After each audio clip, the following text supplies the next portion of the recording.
Bonjour Jean-François Gauthier. Bonjour Paul-Marie. Nous poursuivons nos conversations. Avec plaisir. Nous avons de la matière encore, je crois. Toujours dans notre Charente. Ah oui. Dans un de mes salons où vous faites le plaisir de venir en voisin, comme vous le faites de temps en temps. La Charente, vous y êtes revenu, on l'a vu dans une émission précédente, pour exercer votre art de thérapeute. Mais une bonne partie de votre vie, quand même, vous qui aimez la géographie, qui organisez la pensée selon quelques points forts, notamment la conscience permanente de l'espace et de la relativité que l'espace donne à toute chose, qui fait qu'il n'y a pas de centre, tout dépend du lieu. Bon. Alors, vos lieux, la Charente, Paris, beaucoup, votre enfance c'était à Paris? La naissance, oui, je suis parigot tête de veau. Et j'ai eu quelques années en Normandie et 30 ans en Charente. Voilà. Normandie, c'est quand vous étiez étudiant? Normandie, c'est à l'époque où j'étais étudiant à Caen, oui. Vos parents avaient certaines inclinations politiques, je crois, un peu Action française, on peut le dire? Ah, mon père était Action française quand il était jeune. À Angoulême, justement.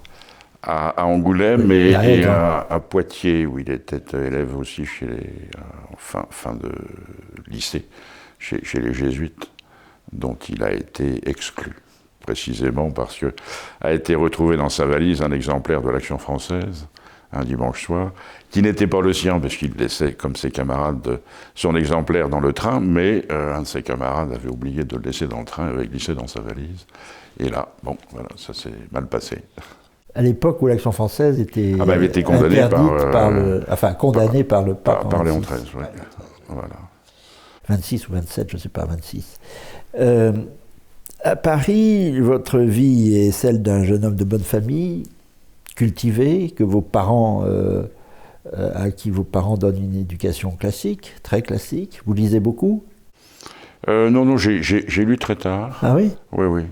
Et j'ai une formation effectivement classique avec ce qu'on appelait la section A' autrefois, qui était français, latin, grec, mathématiques, physique et histoire et français, quoi.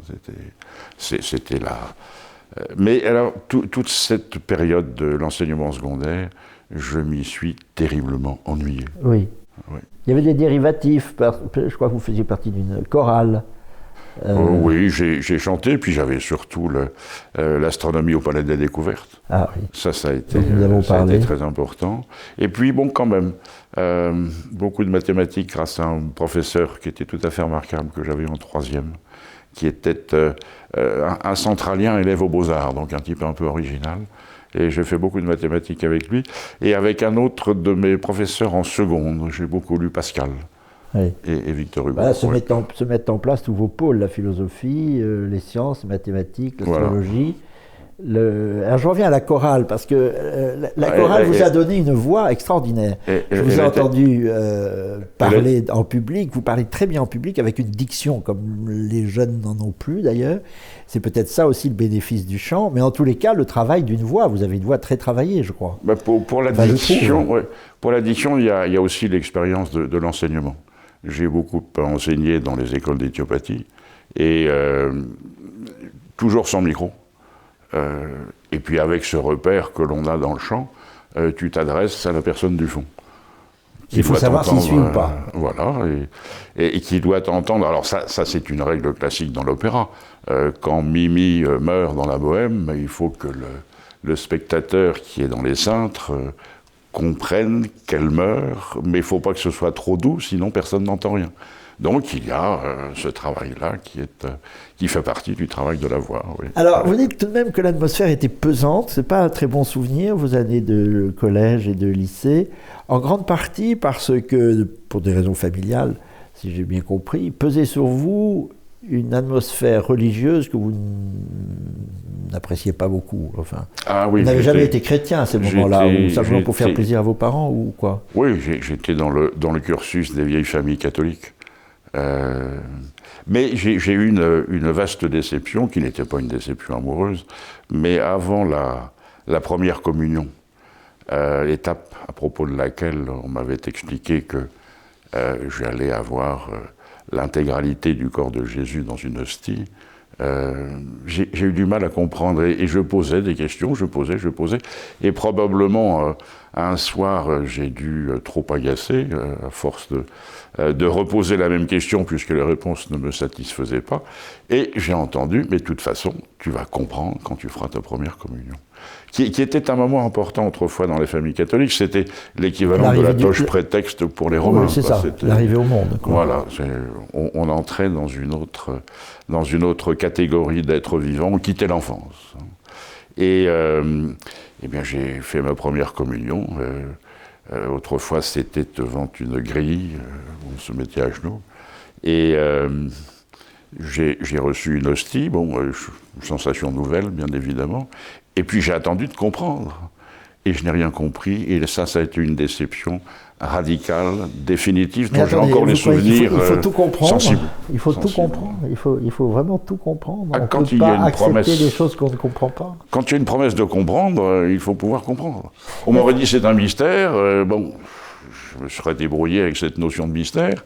Mais on m'avait dit tu vas comprendre. La distance que vous prenez avec le monothéisme chrétien, très fondé, on va le voir, elle est d'abord de l'ordre du refus spontané en réalité, ou du refus de cette atmosphère où l'on vous imposait des choses que vous ne compreniez pas. Oui, et puis cette expérience qui était une expérience non pas intellectuelle à cet âge-là, oui, mais une expérience sensible. La sensation de déception du fait que la réalité ne corresponde pas à la promesse, ça c'était quelque chose de terrible. Et puis alors il y a eu autre chose, c'est que mes grands-parents chez qui nous habitions n'étaient pas loin de la rue.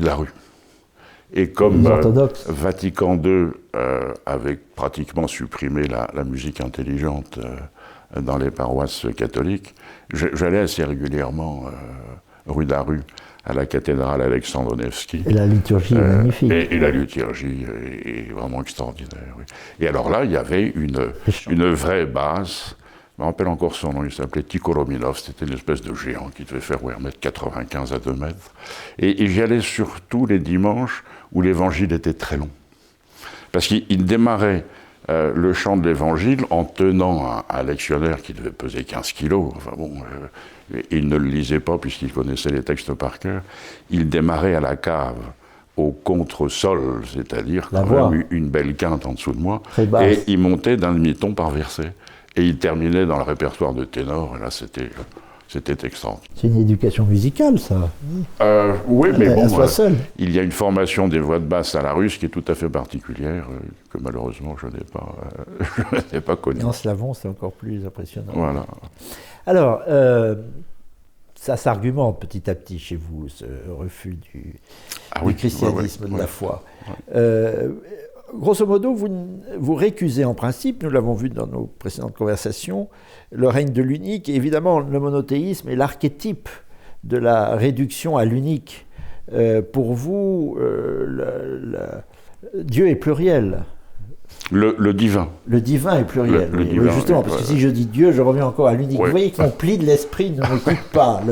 L'unique et colonise nos cerveaux. Donc le divin, la nébuleuse divine, est une nébuleuse, elle est plurielle. Oui, et puis la construction même, alors qui est très variable, d'une ville à l'autre, d'une cité à l'autre, d'une époque à l'autre, celle des Olympiens ne cesse de redire cela. C'est-à-dire que chaque dieu correspond à un pôle de compréhension de l'existence humaine, et ces différents pôles de compréhension, de représentation de l'existence humaine ne sont pas réductibles à un seul. C'est ce qui vous a porté, au fil de vos études suivantes, et des maîtres que vous avez rencontrés, notamment Gerfagnon, Lucien Gerfagnon, reparlons-en, à vous intéresser de très près, la civilisation hellénique ou bien gréco-latine, comment faut-il dire, les antiquités? Les antiquités, oui. Alors ça, c'était une partie, tout ce qui était pré-platonicien, n'était pas trop le domaine de Lucien Gerfagnon, mais il m'avait laissé travailler ce domaine-là. Grâce à lui, j'ai surtout... À ce moment-là, le polythéisme règne. Ah oui, complètement. Parce qu'à partir de Platon, on se demande s'il n'y a pas l'idée d'une vérité unique et donc l'amorce d'un monothéisme avec Platon. Motif pour lequel il a été autant récupéré par le christianisme. Par les christianismes. Augustin. Augustin et puis toute la théologie byzantine. Et alors il y a quand même une partie de la théologie hellénique païenne, notamment toute la pensée de Plotin, à laquelle j'ai été initié par Gerfagnon, qui est tout à la fois polythéiste et quand elle aborde la question de l'unité, c'est une unité qui est dite epekeinat esousias, au-delà des essences, au-delà de l'être. C'est-à-dire, ça n'est pas intégré à l'existence. Epekeinat on panton, c'est au-delà de tout. Donc, pour ce courant néoplatonicien, l'idée que l'un qui est au-delà de tout puisse s'incarner était une aberration. Une aberration. Ouais. Mais dans le même courant, vous avez Grégoire de Nazianze. Grégoire de Nazianze, donc cette théologie négative qui a tellement marqué et une partie de la théologie catholique et une autre partie de par ailleurs la théologie orthodoxe. Il y a cette fameuse prière de Grégoire de Nazianze, « Toi, l'au-delà de tout, et c'est la seule chose qu'on puisse dire de toi ». Donc il y a quand même... Et après quoi on se tait? Comme dit Wittgenstein, ce dont on ne peut parler, il faut le taire. Exactement, oui. Mais on pourrait vous opposer l'objection suivante. Ce dont on ne peut parler, c'est justement ce qu'il ne faut pas taire, parce que c'est le plus intéressant. Peut-être, c'est une contradiction, mais ce serait passionnant de parler de ce dont on ne peut parler, parce que c'est justement peut-être là que nous découvrions ce que le monde sensible ne nous permet pas de connaître. Oui, mais alors... Vous n'avez pas cette curiosité-là. Vous imaginez que ce sera un jour réductible à du langage. Et voilà. Et ça n'est pas possible. Et bon, c'est quelque chose dont Héraclite, au siècle précédent, Platon avait déjà averti. Hein. Alors il y a cette image dont nous avons déjà parlé du fleuve qui ne cesse de fluer, pantarei, toutes les choses fluent, mais dans la contrainte des rives. Eh bien, dans le langage, c'est pareil. C'est ce que dit Parmenides. Il y a la contrainte du langage. Ah oui, et la contrainte du langage est telle que vous ne pouvez pas parler de ce qui est au-delà du langage. Oui. Et toute la communication, alors qu'elle soit philosophique, politique et autres, est contrainte. Prisonnière. Ah oui, oui, oui. Dans le christianisme, Jean-François Gautier, s'opère une grande rupture, on peut dire, dans l'histoire de ce qui n'est pas encore l'Occident. C'est l'idée d'un monde linéaire, ou d'une vie linéaire qui va vers un but, vers une rédemption. Et c'est le début, écrivez-vous dans Le sens de l'histoire, un ouvrage paru chez Ellipse, c'est un de vos maîtres livres, je le montre à la caméra, une histoire du messianisme en politique, se déchaîne à ce moment-là, enfin à trouver l'amorce d'une conception, je répète, linéaire de l'histoire, donc du progrès, de la marche vers le mieux, et finalement vers la rédemption, qui sera retrouvée au XVIIe siècle, XVIIIe siècle, les Lumières, puis la pensée progressiste, puis le socialisme, puis le communisme, s'inscrivent dans ce fil chrétien. Et vous rejetez justement tout cela en bloc. Mais vous en trouvez une origine dans le christianisme, justement. Oui, c'est l'introduction d'une flèche du temps, c'est-à-dire d'une histoire orientée. C'est ça. Est typique du christianisme. Puis il n'y avait pas cela dans les représentations helléniques. Enarchen, dans le principe, le début, on ne sait pas trop, chaos. Qu'est-ce que chaos? Ça n'est pas le chaos au sens moderne.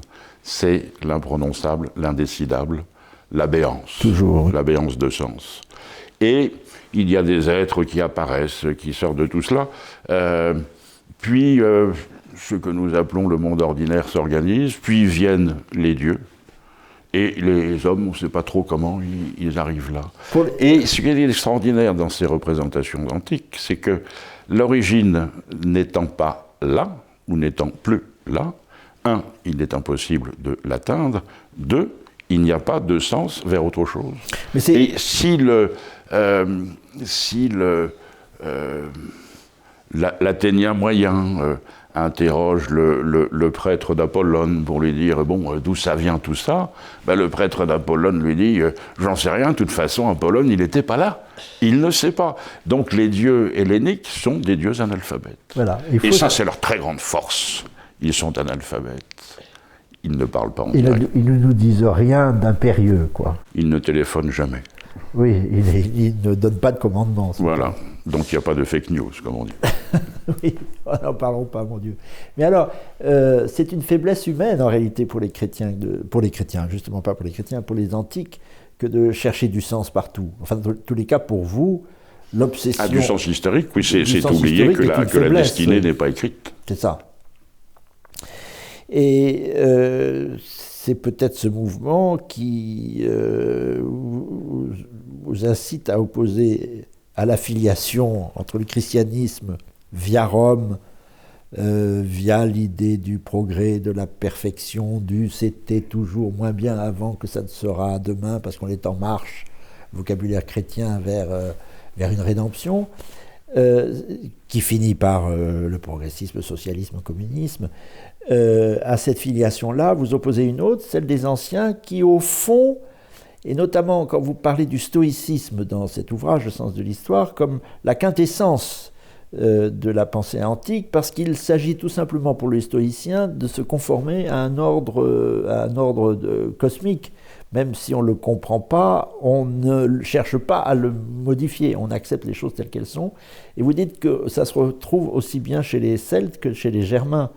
Il y a une autre filiation là. Oui, mais il n'y a pas de... C'est l'Europe en réalité, c'est l'Europe il n'y a directement pas de héritée de l'Antiquité, mais sans le détour chrétien. Voilà, il n'y a pas de contradiction entre les deux, entre les représentations initiales des Celtiques et les représentations initiales gréco-romaines, avec une nuance qui est quand même d'importance, c'est qu'on manque d'écrits. Pour la partie celtique, les druides ont toujours fonctionné avec une formation orale de maître à disciple, et malheureusement les traces manipulables au sens universitaire de leur représentation sont très très incomplètes par rapport à ce qu'on peut avoir chez les Grecs ou les Latins, oui. Malheureusement. Tout ça ne pouvait pas ne pas vous conduire tôt ou tard dans un groupe de recherche qui s'est appelé Grèce, oui, justement. Oui. C'est pas par hasard, j'imagine que l'acronyme a été choisi à dessein. Oui. Ça s'est passé quand? Parce que vous avez été un peu militant à partir des années 70 ou... Oh ben ça s'est passé pour moi. Bon, après 20 ans, assez tard. Oui, parce la vingtaine était passée. Le Grèce est apparu un peu avant les événements de 68. Là, vous étiez très jeune, vous êtes né en 1950. Je n'ai connu le Grèce, curieusement, qu'en 1977, au Gabon. Je me suis trouvé à dîner chez un ami professeur de mathématiques, avec l'un de ses collègues, professeur de philosophie, au lycée Léon Mba à Libreville, époque où moi-même j'enseignais à l'université Omar Bongo, au Gabon aussi. Et c'est lui qui m'a fait connaître le Grèce, et depuis, nos relations se sont plutôt bien accordées. J'ai pu travailler avec eux dans Léman, dans Nouvelle École, dans différentes... Mais ça n'a jamais été militant, vous n'avez jamais fait le coup de poing Non. Mais Occident, c'était avant vous J'étais trop jeune quand il y a eu de grandes agitations à l'époque de la guerre d'Algérie. J'avais 10 ans, 11 ans. Il y a eu des agitations dans les années 70 encore. Ah oui, mais dans les années 70, moi j'étais à Caen. À Caen avec Gerfagnon, là, toujours étudiant. Et je travaillais avec Gerfagnon. Oui. À Caen, vous viviez, je crois, sur un bateau, m'avez-vous raconté. Toujours une de vos originalités, vous avez construit un bateau qui était votre demeure.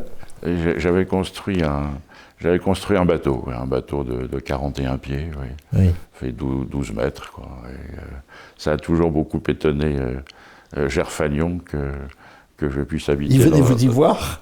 Non, je crois qu'il craignait la mer. Pas vous, vous avez fait l'école des Glénans, vous avez fait de la voile. Oui, oui. Oui. Que n'avez-vous pas fait? Alors, est-ce que c'est à ce moment-là, dans les années 70, vous commenciez à fréquenter le Grèce, Nouvelle École, puis Éléments, vous y écrivez toujours régulièrement. Est-ce que c'est à ce moment-là que vous faites la connaissance de quelqu'un qui compte beaucoup pour vous, dont je voudrais évoquer la mémoire, c'est Julien Freund? Julien Freund, je l'ai connu en 79. C'est ça. Quand il avait publié un livre intitulé « La fin de la Renaissance ». Et c'est avec lui que j'ai travaillé vraiment la philosophie politique. Alors parlez-nous de Julien Freund. Alsacien, autodidacte. Alsacien lorrain. Lorrain, oui. Alsacien lorrain. Résistant. Les deux, résistants. De père en fils, mais lui, il va très loin, jusqu'à rejoindre les FTP, je crois, tout à fait à la fin. Il a été fait prisonnier dans sa première résistance à Sisteron. Oui. Et après s'être évadé, il a été récupéré par un maquis FTP. Oui. Et qui ne l'a pas rendu communiste. Qui ne l'a vraiment pas rendu communiste, compte tenu des pratiques en vigueur à l'époque chez les FTP. Bon, je vous passerai le détail. Il le raconte par ailleurs lui-même. Par exemple. Mais bon, des pratiques d'assassinat pour des motifs qui étaient des motifs de coucherie, quoi. C'était, oui, c'était absolument effroyable. Et il m'a dit. Il raconte, je crois qu'on a Maquisard avait assassiné une institutrice tout simplement parce qu'elle ne voulait pas passer une nuit avec lui. Voilà, c'est ça. Et en plus, il avait maquillé ça avec un tribunal où on jugeait la collabo. Ça, on apprend sur l'homme. Hein. Ouais, oui. Et sur le communisme, d'ailleurs. Je n'ai pas eu ce type d'expérience. Oui. Alors, Freund, donc, vous le pratiquez. Alors, je le pratique. Je suis allé le voir à Villers, qui était le village où il habitait, à quelques kilomètres de Strasbourg. Il y a un moment où il a été très, très disponible, puisqu'il a profité du fait que ses années de résistance comptaient double. Il a donc pris sa retraite à 60 ans. Sa retraite universitaire à 60 ans. Je crois qu'il était très critique sur le cours que prenait à partir de 70. Ah, mais il s'était battu en 68 pour que l'université garde sa dignité. Et la bataille était perdue. La bataille a été perdue, oui. La bataille a été perdue. Alsacien-lorrain, bilingue, et c'est important parce qu'il a introduit en France des penseurs allemands qui étaient ignorés. Je pense à Carl Schmitt, Max Weber, on le connaissait Max tout de même. Weber qui l'a traduit. Oui, il l'a traduit. Avec qui a traduit chez Calman et Ville dans une collection qui était dirigée par Raymond Aron, avec lequel il s'entendait bien, et qu'il avait pris comme directeur de thèse. Et sa soutenance de thèse a été tout à fait remarquable. Racontez-nous. Alors, à Paris. L'amphi Louis-Liard, donc, qui est le grand amphi des soutenances de belles thèses en philosophie à la Sorbonne. Au rez-de-chaussée, oui.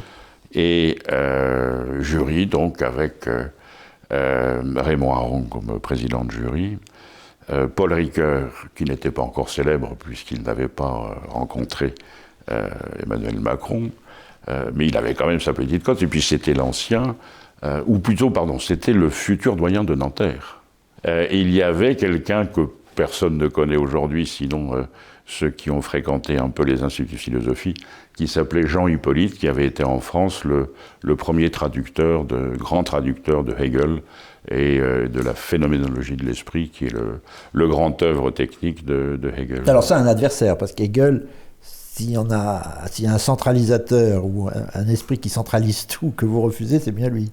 Oui, c'est une grande machine. Une grande machine. Vous refusez la grande machine systématique. Oui, puis je ne suis pas germaniste, donc je ne peux pas lire ça dans le texte. Alors Hippolyte avait été le premier directeur de thèse de Freund, et quand Freund, selon la tradition, lui avait remis les 100 premières pages de sa thèse, Jean Hippolyte lui avait dit, écoutez, votre thèse en philosophie n'aboutira jamais, vous parlez de l'ennemi, moi je suis pacifiste et je ne veux pas patronner de thèse de ce type-là. Bon, Freund se dit, je vais aller voir quelqu'un d'autre, il y a un libéral dans le coin qui s'appelle Raymond Aron, s'il est libéral véritablement, il ne peut pas refuser de patronner ma thèse. C'est ce qui s'est passé, et donc vient le jour de la soutenance, et Hippolyte dit à Freund, écoutez, bon, j'avais cru que votre thèse n'aboutirait pas. Effectivement, elle a abouti, mais si vous avez raison, si la notion d'ennemi est centrale dans la philosophie politique, il ne me reste plus qu'à aller cultiver mon jardin. Et Freund lui dit, monsieur le professeur, vous n'avez pas commis une erreur, vous l'avez reconnu, et je vous en remercie, mais vous venez de commettre une seconde erreur. Ça n'est pas parce que vous irez cultiver votre jardin que votre ennemi disparaîtra. Ça n'est pas vous qui désignez votre ennemi, c'est votre ennemi qui vous désigne. On pense à quelque chose là, la question de l'islam. On ne veut pas faire la guerre à l'islam, mais l'islam ou l'islamisme nous fait la guerre. Nous désigne. Nous désigne comme adversaire, donc il faut savoir ce qu'on fait. Et donc, suite de la conversation... Et Jean-Hippolyte s'est enferré, puisqu'il a dit, écoutez, si c'est ça, il ne me reste plus qu'à me suicider. Et Julien Freund lui dit, mais troisième erreur, monsieur le professeur, si vous vous suicidez, vous laissez votre terrain sans protection, votre famille, votre épouse, vos enfants sans protection, et vous donnez par avance raison à votre ennemi. Autrement dit, il suffit que votre ennemi... Et vous laissez les vôtres assassinés à découvert, quoi, sans protection. Il suffit que votre ennemi vous désigne, si vous êtes pacifiste, pour que votre ennemi gagne. C'est absurde. Grande leçon pour aujourd'hui, n'est-ce pas? Voilà, et ça c'est une des clés de la pensée politique. Efficiente, qui ne s'occupe pas de morale, mais qui s'occupe vraiment de la réalité du politique. Savoir reconnaître l'ennemi et organiser une politique autour de la conscience de l'ennemi, c'est Schmitt. C'est une des lignes de force de la pensée de Carl Schmitt. Oui. Dont on peut dire qu'il est à l'origine même de dont bien des thèses se retrouvent dans la Constitution de la Ve République. Au moins dans l'article 16, qui est l'article des circonstances exceptionnelles. Et cet article n'a pas été rédigé par Michel Debré, mais il a été dicté par Carl Schmitt et traduit en français. Oui. Il a été dicté par Carl Schmitt à René Capitan. Alors, l'idée de désigner l'ennemi et puis de faire corps avec tout ce que vise ce même ennemi, c'est pour vous une des chances de constitution d'une Europe puissance fondée sur l'esprit de défense en réalité, sur la nécessité de se défendre vis-à-vis d'un ennemi. C'est pas votre européisme unique, ça, mais... Non, parce que les institutions européennes d'aujourd'hui... Là, je ne vous parle pas de ça.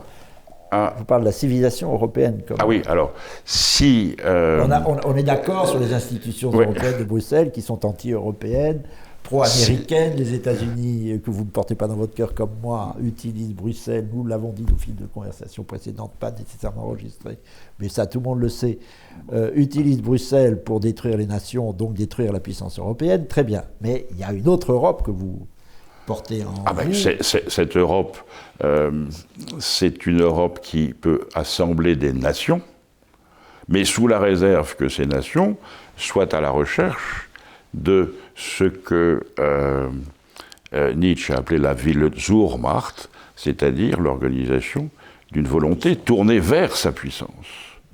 S'il n'y a pas cette volonté de tourner vers une puissance qui s'alignera pas forcément dans une inimitié paroxystique, c'est-à-dire dans la guerre, mais même dans une inimitié relative qui désigne des adversaires. La défense, l'esprit de défense. Il y a cela opposé à la puissance chinoise montante, il y a cela opposé à la puissance américaine montante, de l'Inde on ne sait pas, et si cette puissance et de la conquête islamiste quand même. Et de la conquête islamiste. Vous passez sous silence cette menace-là, c'est encore une autre, il n'y a pas que les États-Unis et la Chine. C'est une autre, oui. Mais elle a des composantes beaucoup plus complexes, celle-là. Oui. Mais alors, ça fait une autre raison de soutenir l'idée européenne, même contre l'Europe de Bruxelles. Il n'y a pas simplement la fidélité à l'Antiquité et à ce qu'elle a versé chez les pré-chrétiens, les Celtes et les Germains. Il y a aussi cette nécessité politique, désigner l'ennemi et cultiver un esprit de défense contre l'ennemi. Ça vous a conduit à des positions politiques ou à un militantisme politique ou pas du tout? Non, pas un militantisme, mais à un travail pour éclairer ces questions. Et pour les éclairer, alors pas de manière linéaire, mais essayer de faire comprendre, de faire passer. Ce n'est pas toujours facile, qu'il faut conjuguer plusieurs plusieurs contraires qui ne sont pas contradictoires pour se représenter quelque chose de vivant. C'est la grande leçon de l'esthétique musicale, c'est la grande leçon de l'esthétique picturale. Il faut conjuguer des pluralités. Mais il faut surtout éviter de raboter les caractéristiques propres de chacune des singularités. Il faut au contraire les laisser s'épanouir. Grande leçon d'ailleurs, dans lesquelles les souverainistes se retrouvent, parce que les souverainistes n'ont jamais dit autre chose que ce que leurs adversaires croient qu'ils ont dit, c'est-à-dire on ne veut pas entendre parler d'Europe, on veut la construire autour de ce qui existe, et notamment des lignes de force que sont les États-nations. Vous êtes d'accord avec ça? Oui, mais c'est le terme souverainiste qui probablement a été piégé. Oh, c'est la maîtrise de soi. Justement. Oui, mais la maîtrise de soi n'est jamais quelque chose qui est déjà là. Oui, elle se construit. C'est une force en devenir. Elle se construit, elle n'est jamais un absolu, c'est sûr, jamais un absolu. Et trop de souverainistes disent « nous étions souverains et c'était mieux avant ». Ça, c'est toujours faux. Mais c'est une condition de la défense de soi-même, donc de l'existence, et donc de la construction d'autres choses. Oui, et même de son propre peuple. Et oui. Ah oui, ça c'est indispensable. Bon, alors, les solutions de conciliation, c'est pas sur une motion de conciliation, comme si nous sortions d'un congrès du Parti radical socialiste, que nous nous quittons pour aujourd'hui, cher Jean-François Gautier, mais je voudrais que nous poursuivions la conversation pour une 5e et dernière émission. Justement, nous abordons des sujets que nous traiterons davantage la prochaine fois, l'Europe, la Grande Europe, la Russie, les États-Unis, l'Afrique, où vous avez vécu et sur laquelle vous avez bien des choses à dire. Et puis j'aimerais que nous parlions aussi, si vous le voulez bien, de ce que peut devenir ce monde. Le grand curieux qui a touché à tout, aux sciences, à la musique, aux arts, à la politique, à la philosophie, a peut-être une conscience de ce que peut devenir ce monde, encore que lorsque je parle de ce monde, je me réfère à nouveau à une totalité, ça va vous paraître un peu expéditif. Vous me direz ça dans notre prochaine conversation. Avec plaisir. Jean-François Gautier.